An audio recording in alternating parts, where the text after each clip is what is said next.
Salut tout le monde, Martin Gagnon pour un autre épisode de La Petite Fumette. J'arrive tout droit du Nouveau-Brunswick, puis dans une boutique souvenir, j'ai trouvé ça. Ça, c'est capoté, c'est du sel aromatisé. Fait qu'aujourd'hui, pas de recette, hein? On fait fumer un saumon, on essaye toutes les sels là-dessus, puis ça va être ça. Je sais pas si vous êtes prêts, mais moi, d'après moi, ils vont tous être bons, sauf peut-être un. Il y en a un au chocolat, du poisson au chocolat, pas certain. Mais aujourd'hui, on se gâte puis on les essaye toutes pareil. Go! Je suis loin d'être un expert.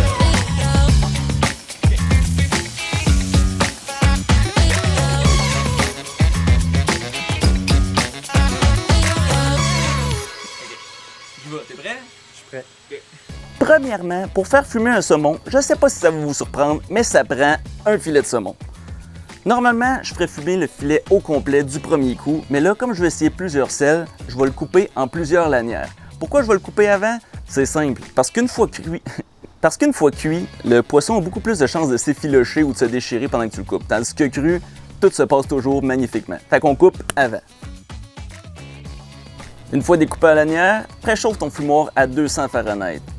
Il reste des étapes après ça? OK, peut-être mettre le poisson dans le fumoir, puis t'attends un bon petit 2 heures. Tu vois, la recette était pas compliquée, mais aujourd'hui, c'est une vidéo de dégustation de sel. Fait que c'est pour ça que j'ai gardé ça simple. On part là-dessus!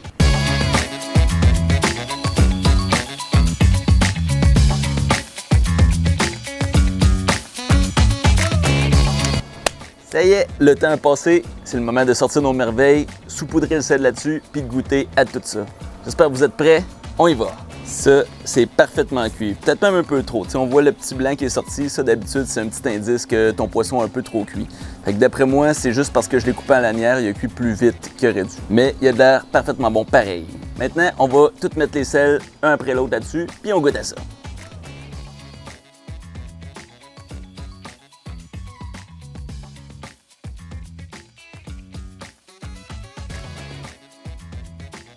Et voilà, tout est beau. Tout ce qui reste à faire, c'est déguster.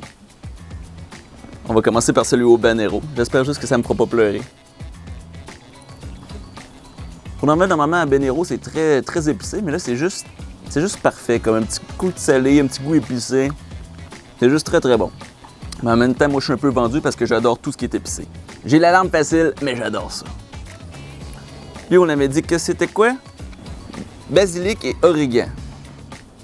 J'ai l'air d'un sauvage de manger mon poisson comme ça, sans fourchette, sans fancy, mais à force de me connaître, vous allez comprendre que la classe puis être fancy, c'est jamais mon truc à moi. Basilic, origan, waouh, ça. C'est juste pour donner un petit goût supplémentaire au sel, tu sais. Si tu aimes ça salé à la base, tu vas adorer ça, mais le petit goût basilic, origan par-dessus, très bon. Là, on est rendu à celui qui me faisait peur, celui au chocolat. Aucune idée. Ouais.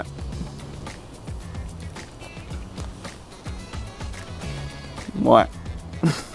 C'est pas le gros char, mais c'est pas dégueulasse non plus. Étrangement, le goût de chocolat sort pas tant que ça du sel. Je m'attends à ce que ce sel-là soit plus savoureux, mettons, dans un dessert.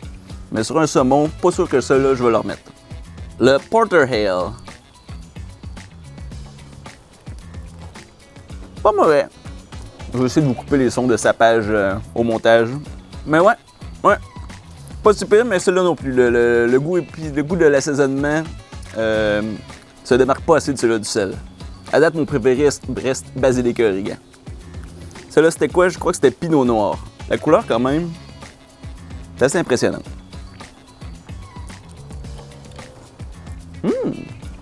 Excusez, je voulais attendre de finir ma bouche avant de parler. Je pense que du pinot, c'est une sorte de vin. On me confirme que oui. Puis le petit goût supplémentaire, l'assaisonnement qui vient avec le sel, juste parfait. Celle-là, je crois que c'était romarin et ail.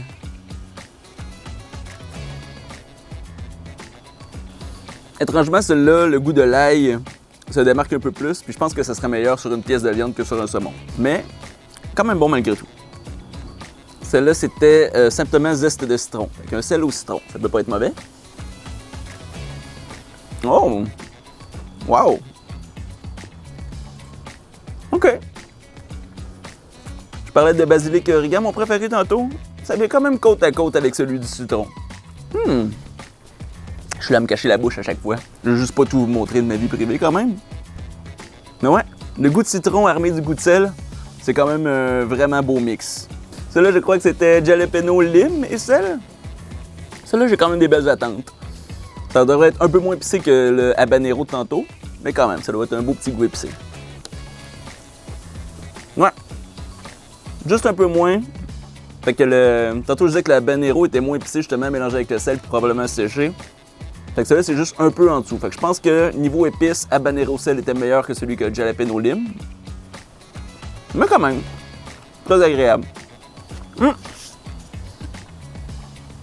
En général, j'aurais mis le sel au début de la recette, justement, pour qu'il fonde et qu'il fasse une croûte avec le saumon.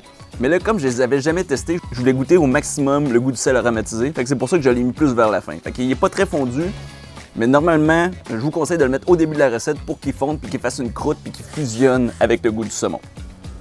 Mais malgré tout, c'est une belle expérience. Je suis vraiment content d'avoir partagé ça avec vous. Pour vrai, quand j'ai vu ça au Nouveau-Brunswick, j'ai capoté. J'en avais acheté un, puis j'ai pas eu le choix de retourner à la boutique puis de toutes les acheter parce que je voulais toutes les essayer, puis je voulais les essayer avec vous.